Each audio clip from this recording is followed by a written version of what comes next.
Assalamu alaikum wa rahmatullahi wa barakatuhu, brothers and sisters. What a wonderful day we've had today. We're nearly right towards the end of Ramadan now. We haven't got many days left, so lots to do, lots to catch up on. You're listening to Zed on the Real Talk show today. Live today with me on 87.75 is our honourable, we'll call you honourable today, Mr. Rob Nixon, Chief Constable. Assalamu alaikum, it's great to be here. Right. And obviously, can I just say, firstly, good to see you. It's been 12 months. Well, you see that as soon as I'm here with you, the positive energy is beaming, yeah? Oh, I like that. Keep that coming. That's right. Now, when all of us are in that positive mode in the community, we will do wonders. We will do everything we need to do to make a difference. And that's what we're here to do, make a difference, not only during the 30 days of Ramadan, but throughout the year. We need a developing community. I don't disagree with that. Every day, in every aspects of our community, there's lots to do. And I'm going to be discussing with my good friend here, Rob Nixon, lots of things that have been going on in the community, things that all of you have been talking to me about, mainly complaining, but some positive things as well. So, Rob, I'm going to kick off today with asking you, many young guys, I'm telling them, yes, join the police force. What do you think about that? I think it's wonderful. Yeah? I mean, firstly, we should not lose sight of the fact of the critical and vital role that policing does. And often people will default to one or two elements of policing. Policing covers a huge spectrum of work that comes through that the community expects us to deal with. In the average day, we can take between 1,500, 2,000 calls for service each day. And that can range from dealing with somebody who's at crisis point, thinking about taking their own life, dealing and protecting some of the most vulnerable, right the way through to running towards danger with people that are armed with machetes, knives, guns, taking off really serious criminals off the streets of Leicestershire and Rutland, and everything in between. Too often the narrative around policing is quite narrow. There's a huge spectrum, and I think we should be always very grateful for the people that step forward and to do it. And of course, here in Leicester and Leicestershire, particularly the city, but becoming more prominent in the county, is we have a really diverse, rich community, and people from the different communities. They need to think about becoming part of the policing of those communities. And obviously my ambition and ambition of my colleagues is the more that we can become representative, the more that we can recruit people into the policing so that they are part of that, the better. Now, of course, Rob, I'm a believer in saying that, the old saying, it says, early bird catches the worm. Yes? Yeah. So there are 12-year-olds, 10-year-olds, they're aspiring to become policemen. But by the time they're 15, 16, they change. Because, it's like when you leave school, what do you want to be? And what you actually do is always different. So what facilities, incentives, inspirational role models that you have that can reach out to these young, let's call them young cadets, policemen of tomorrow? I mean, I would probably go and say that the relationships need to form even before 11 and 12. And certainly the approach that we're taking is that our police officers, particularly those that are working in neighbourhoods, need to have a really good, constructive, visible presence and relationship with the schools, with the youth groups, and the youths and the young people need to see policing has a human element to it, and that early interaction, that early role modelling by people that are doing the job and inspiring the next generation, absolutely, that's critical. And that's why one of the things that we're doing at the moment is a huge programme of engagement, and all of the schools have got nominated officers that go in and interact with them. We've also got a number of volunteers that obviously work with us, with the community and the police. And you mentioned, quite rightly there, the cadet scheme. I'm really proud of the fact that actually the cadet scheme here in Leicester and Leicestershire is recognised now nationally as one of the best cadet schemes in the country. We've got 300 cadets. How old are they? How old are these cadets? Well, they start from the age of sort of 13 right the way through till 18. So there's 300, and we've got a cadets programme in nearly all of our neighbourhood areas. So certainly in the city, the first cadet scheme actually originated on the Keam area, so it was the east area of Leicester. And of course, since then, we've grown that in number. And we're just in the process now of looking and saying, okay, what's the next iteration of engagement with young people?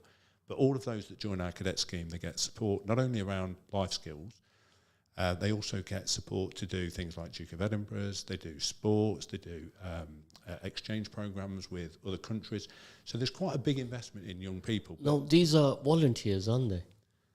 So, well, the young cadets, yes, but the people that run the cadets programs generally are a combination of volunteers and officers that also either volunteer in their own time, because there's a huge amount of time involved in running these programs, and of course they've all got their day jobs. So some of our people that run cadets are in neighbourhood roles, some of them are detectives, but they give up their time to work and run the cadet programs in their local area. So they do an amazing job. So this is very positive. Now, where exactly is this? Very important that the community know that there is a process of sustainability, because cycle of life, we need sustainability, don't we, in the journey of life? Yeah, absolutely. So whereabouts does this take place? Well, so in all of the areas, there are different cadet programs. So rather than go through and list them all, what I'll do is I'll send you a link and you can send it out to the community. And also, if you go onto our website, there's information that they will be able to find on that. But I think if you work on the basis that we have different neighbourhood areas, so here we're sat here in the East Leicester, there is a cadet facility in the East Leicester, but likewise if we go over to the West Leicester, if we go into the city, if we go out onto the county, there are cadet programmes that people can apply and get involved in. And at the moment, as I say, we've got 300. And within that, not only are we doing the recreational stuff that I talked about, they're also working with quite a good range, a really good mix, not just of different communities, but also different levels of attainment. So we've got some really quite talented and gifted people in there. We've got some people who perhaps may have found themselves being slightly isolated in communities, and they're getting support through that peerage that they get being part of the cadet program. So it's very important for all of you listening in right now that engagement, involvement, being part of that journey in our constabulary is very important, because as our community is growing, it's very diverse. Many of you will not even know all these diversities or what are the numbers of this diversity. So Rob, what is, like, let's say the Somali community? Yeah. And well, they came here Yeah. in the very around early 90s. Yes. Yeah? Yeah. 92, 93. What are their numbers here today in 2024? So in terms of the community? Yeah, how many numbers are there? Yeah, I mean, total number, I'm working on the basis that I think we've got about 50,000 from the Somali community. But of course, within that, going back to the No, that figure is 25,000. Oh, well, Even I got it wrong. I said 15 and I was corrected. My friend Hashim Duwale, he said, no, it's 25 Z, not 15. Well, I'm talking them up because I thought it was a bigger Yeah, Somali well, community. not to worry. Now, you're talking about. the point here is, if we are in the city around 400,000, aren't we, approximately, in the city? Yeah. So today we're talking about the city, not the county. So at 400,000, and that's 25,000 is from that community, but there is not enough proportional representation from that community being part of the police force, is there? So today, how many officers are there of Somali origin? Well, you know as well as I do that we've got a number of people. So in terms of officers, I think we've got 3 officers that are in the process of being part of the constabulary. Yeah. But you will also go back to the cadet scheme. We have deliberately set up a cadet program in the Somali community. So there is a cadet program that was launched 3-4 years ago in the Somali community, working with the Somali community. I mean, you've mentioned Hashim. Hashim and I know each other very well. Yeah. And I feel without getting into the minutiae of the different stats, I go back to the big picture, which is we've got a really, really vibrant, very diverse city, and we want to be representative. And when we're thinking about going back to the point of your phrase of the early worm you catch the early worm. Well, actually, that's what we're trying to do. So we are working with young people in the St Matthews area. That is just one community that I've mentioned to you, brothers and sisters, but there are many communities in the city. But predominantly, if you were to split them up, the city is almost 50% plus of the ethnic community. So representation from all the communities is very, very crucial, very important, because as our communities are growing, we have to be part of the system. I agree. And not to be working outside of the system. And then every time there's an issue, there is an us and them scenario. And this is what we want to avoid. What do you think? I totally agree. I mean, I think anybody that has come across me in the past will know, when I talk about becoming more representative, I think there are multiple layers to that. So what is it that I can do, and what is it that the community can do? And I think if I look at what we've been doing, certainly in terms of our recruitment campaign, you will know that the first thing we did is change the demographic makeup of the recruitment team. It is one of the most diverse recruitment teams that the force has got. It is a very diverse and very inclusive recruitment team, and they've got a working programme of constantly going out and working with the different communities, linking in with the different youth groups, creating opportunities. So if you go back and you look at our social media feed, you will see there are lots and lots of young people from the different diverse communities that have actually gone, spent time at our force headquarters, met lots and lots of different officers from different backgrounds and skills, and effectively started to open and broaden their minds as to what the mission of policing is and what policing brings on a day by day. So I think, certainly from my perspective, we've changed the demographic mix of the recruitment team. We've got targeted activity with communities, working with communities to encourage people in to come and have a look. We have targeted activity with schools. We're doing work with our cadets program. We provide opportunities for work placements.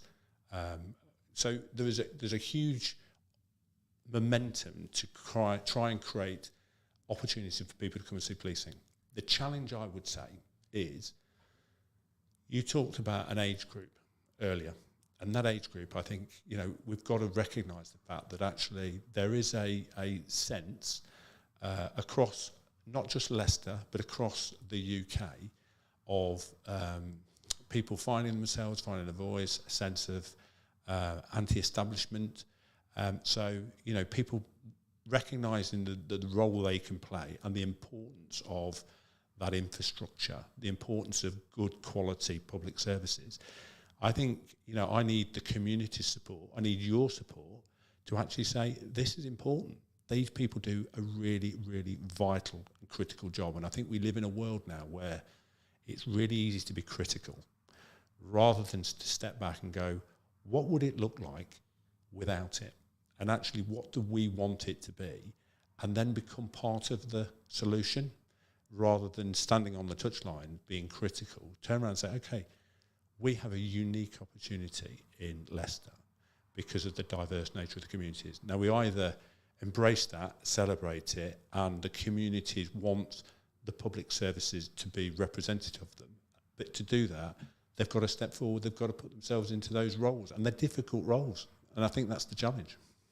Of course, I always encourage dialogue, bring on the table some solutions instead of bringing fire on the table, and then you can't solve anything. You create more animosity between two people. So I think we have to be solution driven. All of you listening in right now, I know that many of you speak to me and you complain about so many issues. Yes, there are always going to be issues, aren't there? And we need solutions. It would be useful to understand from your perspective what the themes of the complaints are, because often when you look behind that, you talked about that we need to become solution focused, and I couldn't agree with that more. But we need to look at it in terms of what is the city that we want to present to others, the people that live here, and what do we want to present to people that don't live here. And often I find that we are being critical of the city, critical of each other, critical of the public services, when actually we need to look at it and go, what are the issues and actually how do we collectively solve them, rather than think it's going to be the state has got to solve it or it's got to be the police. How do we collectively solve collectively? There's not one issue. You have to segment them. There are many different issues, and each area is unique to a different problem. In the city of Leicester, we won't today talk about the county because the dynamics are totally different in the county, right? We spoke to Mr. Rupert Matthews, our police PCC, and we had a good banter with him, and we had similar problems that we were discussing with him. Now, a lot of the problems that you're aware of, last year we had this problem as well, and it's still not gone away. The inquiry going on about the Hindutva issues. So there are issues here where outside interference, outside influence, outside meddlers, they come and disrupt the community completely. This is a city where for 50 years, I've been here 52 years and never saw any problem, right? Yeah, now, I mean, I think... all of a sudden last year... Well, 2 years ago. 2 years ago now. And it still seems like yesterday. It does. And because why it seems like yesterday is there's an element of mistrust and fear between people and one community against the other community. You have the gatekeepers, the old guard, and then you have the youngsters who have come here who don't know yesterday. And when we know yesterday, we love and respect the less crime. We had more integration. We remember those times. Yeah, and I think, so it goes back to my point of how do we get back to what is the vision of the city that we want to present? And I think you talk about an old guard. Well, I feel I'm probably part of that old guard because I've grown up, I've done 3 decades in policing in and around this city. So I've seen it evolve, I've worked with people. I've got many people that I respect and trust within that community. And you're right, the community sentiment has shifted. And then you look at it and you go, okay, do I think there is one particular element that has caused that? I think it's probably overlaid by multiple bits.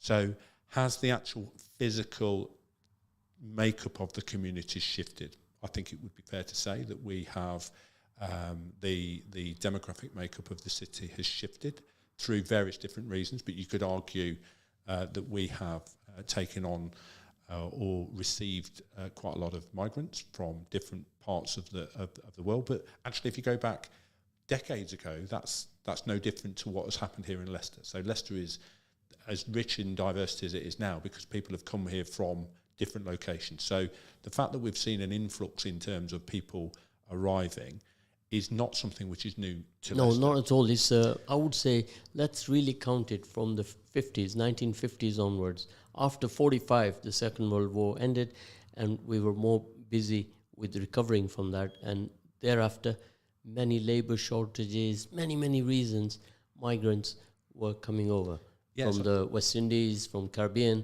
There were the early migrants from the Caribbean. The Asian migrants, they started coming here in the 60s. Yeah. So Leicester receiving people as migrants is not a new thing. And actually, that's gone on for decades here, isn't it? We know that. For of course. At least 5, 6 well, decades. when you look at the population of England, it's about 66 million. Yes?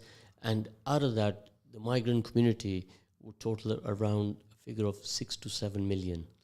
Yeah, right? I mean, my sense is, and again, this is some anecdotal data, but my sense was that I think we were the 4th highest city for those that were born outside of the UK. So that really cements home the diversity and the richness that comes here with Leicester. So I think the fact that that's continued to evolve is not a surprise because people want to be where there is diverse communities. What's shifted, in my humble opinion, is I think there's as people are arriving here, I think if you step out of Leicester for a moment, the world is in a really, really difficult and challenging place. There's a lot of conflict around the world at the moment, and of course a lot of that conflict is then getting played out and amplified through social media. People are feeling emotionally connected to some of that global conflict, and I understand that. But you've also got people who now potentially, I think, because the way that social media and the world has become connected. Where previously people would arrive, they would integrate because that's their new settlement. Well, when you They said connected to elsewhere. when you said, Rob, people are connected, it quickly reminds me every day of social media. What we see, the atrocities, people being slaughtered, killed, massacred in Palestine. And that connection we didn't have during the Gulf War I. No. And even Gulf War II. But this time, we have seen a massacre live, and it is very painful. It is painful. It is. You know, and you can't look at any of that without feeling some form of emotional response to it. And I guess, so what is different now to what has previously occurred? I think The technology. Technology's changed. People are emotionally connected. You know, technology has changed, Rob, and I tell people that in 16 years, we moved 100 years. And from 2025 to 2030, we are going to move another 100 years in those 5 years. Yeah. Right? But what's not moving is the pure, sheer greed of a human being. Either they're robbing money or they are robbing land. That part of humanity has not changed. Right? So everything that we are trying to do in our city of Leicester is based not around the laws of our religion, because all religions, they amplify the value of humanity. And it's all about love, isn't it? Yeah, I don't disagree with that at all. I guess my sense would be,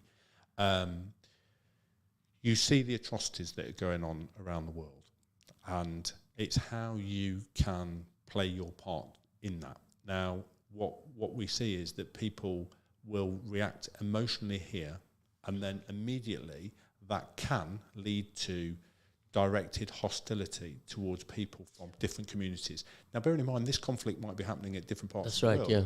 But so I guess it's a challenge for us all in being able to be objective, raising a voice, legitimately seeking to support and bring an end to try and influence people to bring an end to conflicts around the world and show solidarity, which is different to... Solidarity of human beings is first and foremost.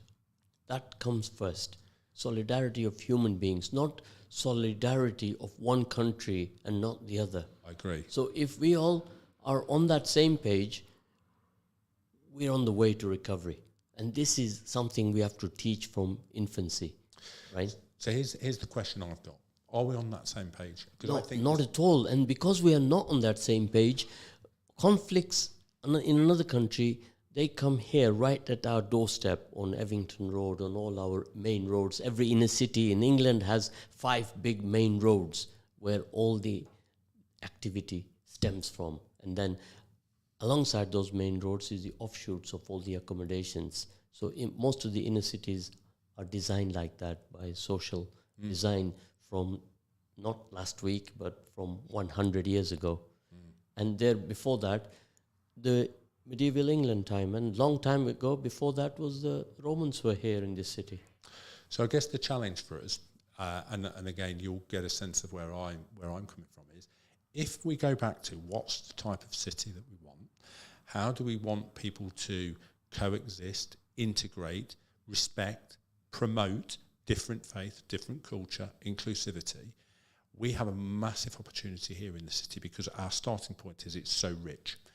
But if we trying to find a balance of understanding and responding to what is taking place outside of the city and how we then respond and treat each other and promote the inclusivity of what this city brings. So you're asking me that question? Yeah, I am. You're putting me in the hot seat. I'm putting you in the hot seat. You're putting me in the hot seat. I think that's the challenge. You say to me, what do I want to see? I want to see really, really strong integration, coexistence, respect, harmony. And I'll go back to your point, which is about humanity, because I think that's what Leicester stands for. So here's my answer for that. All of you listening in right now, if you've got an alternative answer, share it with me. WhatsApp on 077 488 55055. You're talking to Zed on the Real Talk show. And my wonderful guest today is Rob Nixon, Chief Constable of the Leicestershire Constabulary. Now, the answer for that, Rob, is first of all, we have to identify our demographic, our age group here. Now, when you check the stats, you see the majority of our community here today is under the age of 35, right? Now, all of them who are over 60 or 55, they're what we call the DOD generation. Are you familiar with the DOD generation? No, go on. I told you this last year. You've forgotten already. You got to write this down. That DOD generation is a doctor, optician, dentist generation, right? Yes. So we need to bring all these different, diverse people, young people, on the table, and we got to have a regular tea and biscuit with them. They are the future. They are the tomorrow. If you want to make a better tomorrow, we have to learn from yesterday, and we mustn't rely on the old generation to make a better tomorrow. I agree. A better tomorrow has to come from all your 17 years olds, the 24-year-olds, your graduates, let's say age of between 17 to 35. Would that be a good start? I think it's an excellent start. And one of the things that we have done recently is obviously looked at the demographic makeup. And obviously, Jacob, you've spoken to Jacob earlier. Jacob is now part of a unit which is looking at the cohesion. And the idea is to look and be really responsive to how the community demographics are shifting and then work in support of local policing. So if you think of that level of engagement that you're talking about there, it feels to me we've got several levels. So locally, I would expect the neighbourhood teams, the local teams to have really good, strong relationships with local community leaders, local schools, and know who those key contacts are and having regular, ongoing dialogue with them. Over and above that, the cohesion team would be then identifying where there are new and emerging communities or where perhaps we've not got a voice or we've got some concerns. They would be linking in and then joining them together with the local teams, because it's all about relationships, understanding the community sentiment, and then being able to feed back. And then, of course, at the strategic level, you know, we are each of our areas now. We've established local independent advisory groups so that they're coming to talk about local issues, but then we can talk about the cross-cutting theme. So it's a start. I think what it feels to me is the changing nature of the community sentiment and the nature of the demographic shift is changing that quickly. We've just got to do more and more of the engagement and more listening and be really open about what we can do, what we can't do, why we can't do it.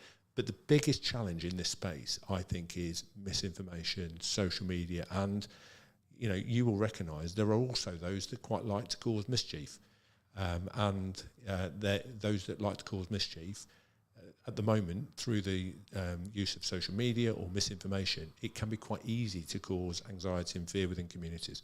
And one of the things that since I was last here is I was really keen, recognising the city demographic, is I've reintroduced a city command and a county command now. So most people that will be listening to this will recognise the name Shane O'Neill. Shane was a former East Leicester commander many years ago.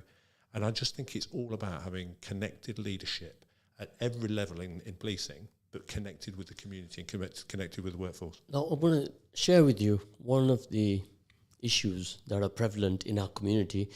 Policing is politicized. Why? Because we discussed this with Rupert Matthews as well, that why does the PCC have to be tied up with the blue, red, yellow? Right? Should be totally independent, working with the police instead of pushing forward an agenda from that particular party. Right? Number one. Number two, when the police haven't got that free will and freedom to develop and go forward, and they're relying all the time on Big Brother to pushing them, pressurizing them, like this recent situation with the marches throughout the country, where one irresponsible statement made by a minister to say, extremism, they are stupid, they are this, they are that, these people are mad, This is what causes more friction, because then the police are left to clean up that. Yeah. So somebody else's mess, the police are having to clean that up, and guess who gets a stick out of this? Who gets a stick? Well, I know exactly where the stick goes, because invariably when there is tension, when there is conflict, it's the police that then finds themselves in the middle of it and trying to take a very neutral stance. It's interesting, if I take us back, there's two issues there. There's firstly the issue around the politicisation of policing. And I think there is some confusion within the communities as to where the roles are. So the Policing Crime Commissioner is the elected role, whether that be blue, red, an independent.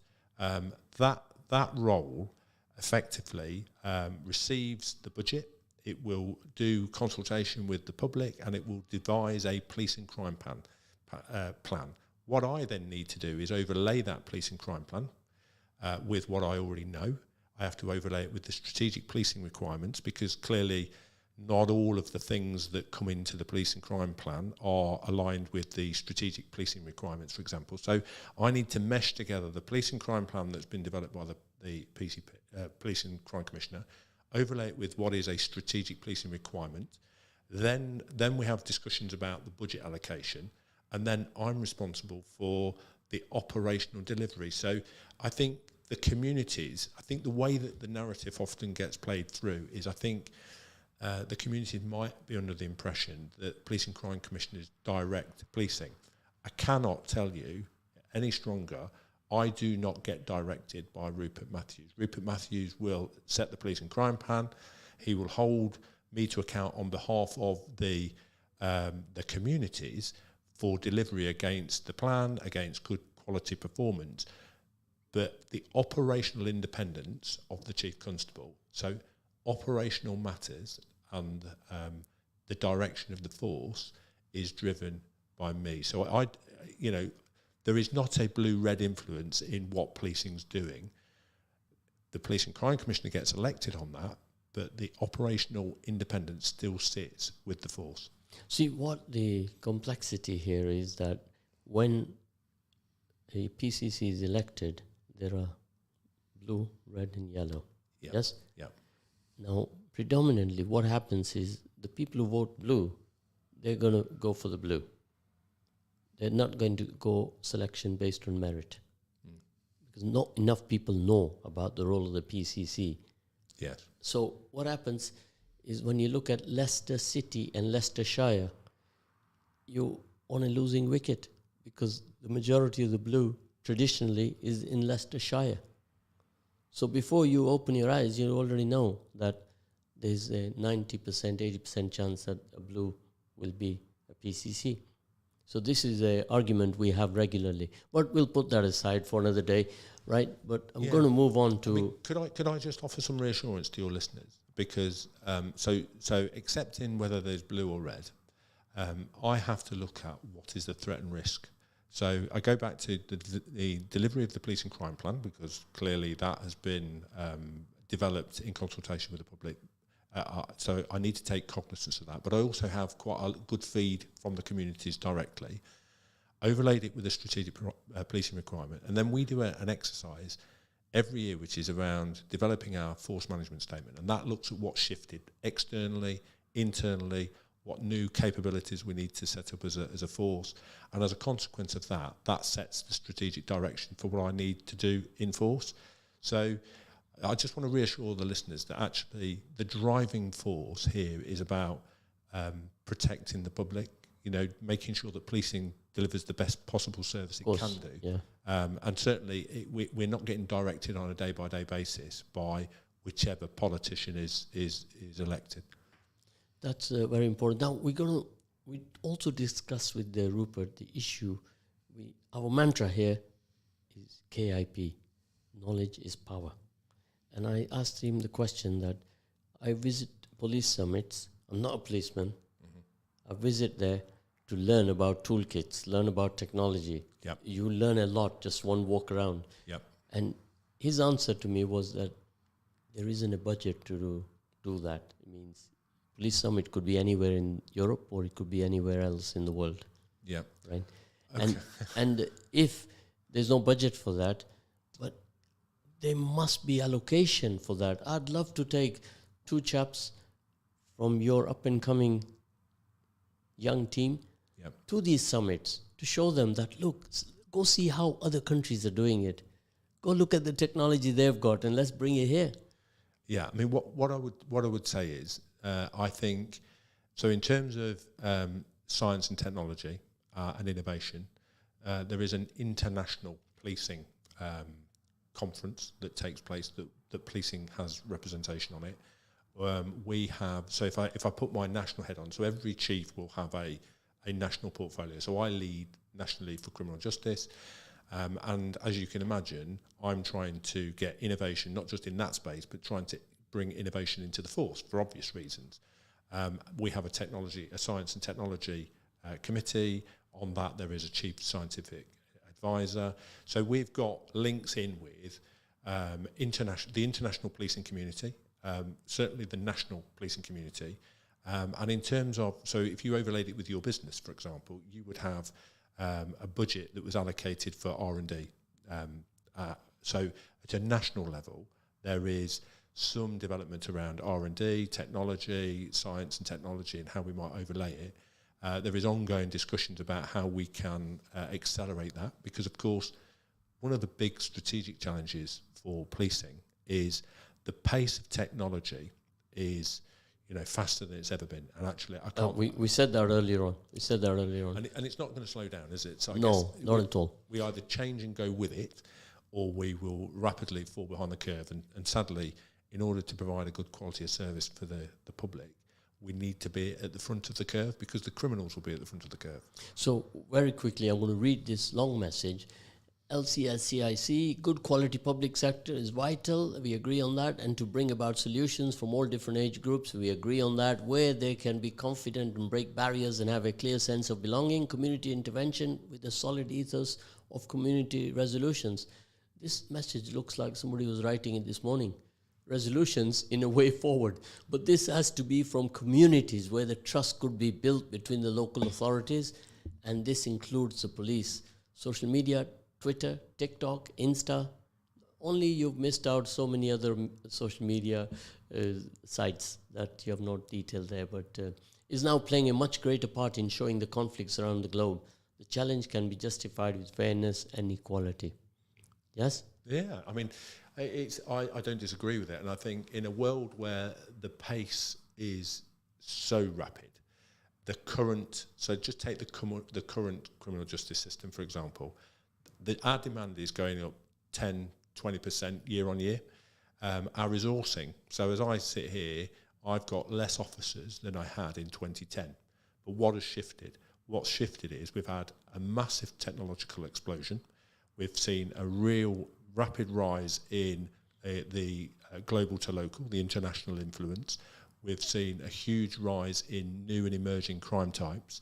Yet I've got exactly the same resource as I had in 2010.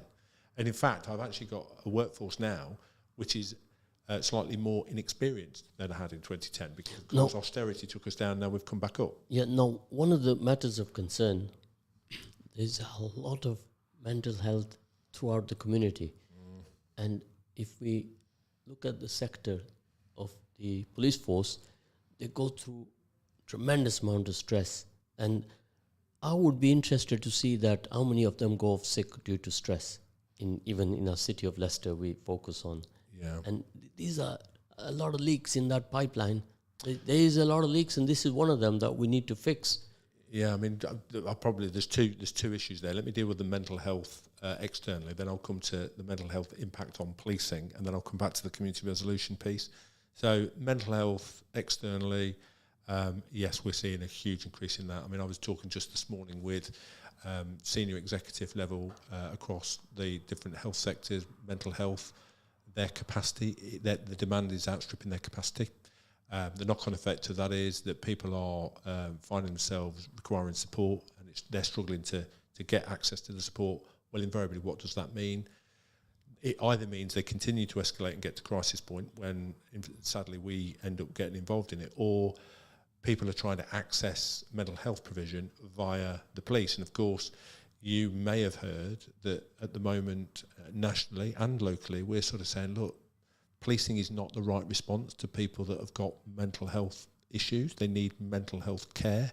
So we have instigated with our partners a right care, right person because actually it's no good policing getting sent to lots and lots of difficult and very complex mental health cases, because the criminalisation of them is the wrong solution. Well, what Rob Nixon is saying clearly is that if you need your teeth fixing, don't go to an optician.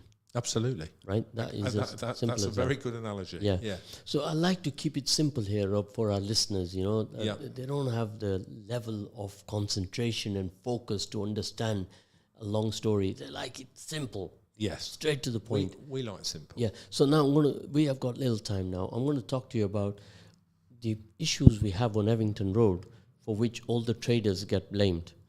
The traders have brought a lot of business in the city, created so many jobs. One shop here on this road created 850 jobs. Is that something to sing about, Rob? Oh, of course it is. I mean, the reality... I don't know. I'm going to tell you afterwards which that shop is. Okay. Right?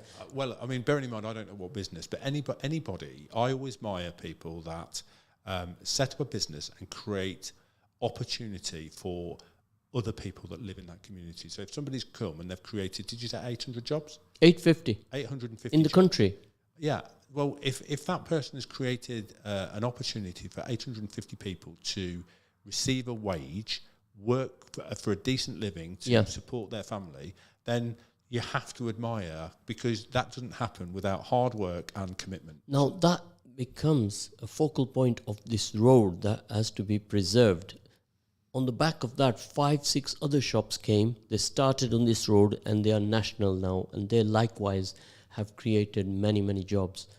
Now, if there is a disparity between the community, the residents, the councillors, the council, even the police, now you've got 5 bodies there almost, all at each other's throats. So what's the issue? The Because issue is here: vagrancy, stabbing, okay, gang issues, drug issues, and then on top of that, parking. Yes? okay, yeah. I mean, So this is a conversation for another day. yeah, I mean, what I would say is, I guess, I mean, I'm well aware of the parking issues, because obviously I've had a conversation briefly when I arrived here about the parking. Now, clearly, as you will know, when there are people that are complaining about parking, that will get captured by our local authority colleagues. They will end up then problem solving it. So they don't generally look at parking restrictions without there being parking complaints, but that is dealt with by the council. When you think of the broader issue around things like, so staying with parking, if it's obstructing or dangerous parking, then clearly the police will get involved in that. I will say now, the fundamental problem, 20 years ago, we did not foresee 20 years later what's going to happen with number of cars. Yep. And the streets are cobbled streets from the Roman Empire, and they were never designed for cars. There were only bicycles here in those days. Or people walk to work, and they walk to the pub, and they walk to the church, and they walk to their place of worship, the mosque. So no adequate provision or thought was given. This problem is throughout the city, throughout the country. So now, sadly, we come to the end of the program. We Rob, do. And you got to quickly say Ramadan greetings and Eid greetings. And well, I am, and I'm very conscious, because I wanted to come back in on the parking bit, because obviously no time no now. time. But listen, we'll continue this conversation. Thank you very much for the invite. It's always good to come down and see you. And again, just saying to your listeners, I hope they all have a fantastic Eid Mubarak. And I hope they've had some time to step off this very busy, chaotic lifestyle that they're all leading, spend some time with family, do some reflection, and generally reconnect. Jazakallah, all brothers and sisters will be